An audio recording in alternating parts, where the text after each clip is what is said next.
Imagine your mom hands you 100 coins and says, "Put these in a jar and don't touch them." So you do exactly that. You don't spend a single one. A whole year passes, and you've been completely responsible. But when you open the jar, something feels wrong. Those 100 coins can only buy what 92 coins used to buy. Nobody broke in. Nobody stole anything, and yet 8 coins worth of value simply vanished. There's a name for whatever reached into that jar. It's called inflation. And here's the part that should make you uncomfortable. It wasn't an accident. Think of money like tickets at a fun fair. The fun fair has 100 rides and exactly 100 tickets floating around. Every ticket gets you one ride, which feels perfectly fair. But then one day, the owner needs more money and decides to print 100 extra tickets overnight. Suddenly, there are 200 tickets chasing the same 100 rides. Your ticket, the one you earned and saved, now only gets you half a ride. Nothing in your hand changed, but everything in your pocket did. This is precisely how governments create inflation. Every new bill they print makes the ones you already hold worth just a little less than before. Not dramatically, not overnight, just quietly, steadily, year after year. Now here is the part that changes how you see everything. Governments have enormous bills to pay: wars, hospitals, roads, public salaries, and sometimes the money simply isn't there.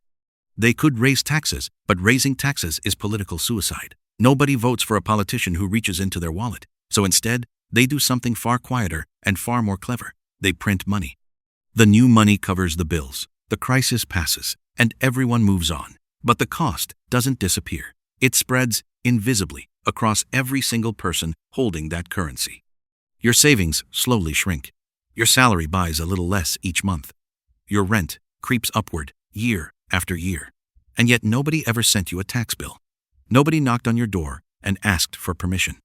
The tax was already taken, silently and mathematically, long before you noticed anything was wrong. This is the prince's ledger, where money, power, and history collide, and nothing is ever as simple as it looks.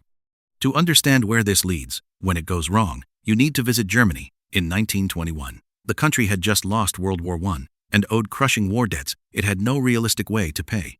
The government's solution was to print more money, and at first, it genuinely seemed to work. But then, prices started rising, and then rising faster, and then faster still, until the situation became something out of a nightmare. By 1923, a single loaf of bread cost 200 billion marks.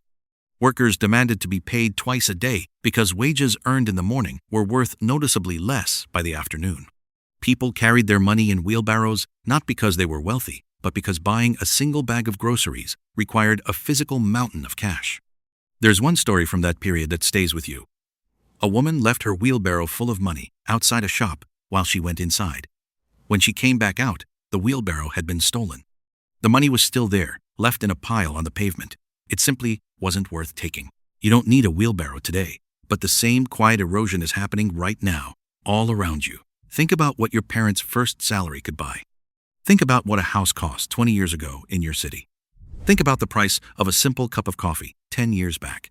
The number sitting in your bank account looks exactly the same as it did last year. But what that number can actually buy in the real world shrinks a little every single year, as reliably as clockwork.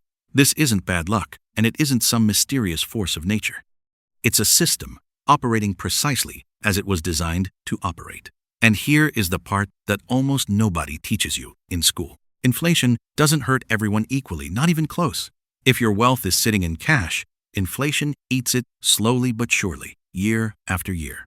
But if you're carrying debt, inflation actually works in your favor because you end up repaying old loans with newer, cheaper money. So the natural question becomes, who carries the most debt in the world? Governments do. End. Which means that when a government prints money and creates inflation, it is quietly, methodically paying down its own debts using the value it has silently extracted from your savings. You paid the tax. They spent the money, and the receipt was never delivered to your door. That jar of coins your mom gave you is still sitting there, completely full. The number hasn't changed, and nobody touched it. But the world around that jar has been quietly repriced while you weren't looking. That is the invisible tax not taken from the coins themselves, but taken from what those coins actually mean. Understanding this won't make you rich overnight, but but it will make you genuinely difficult to fool.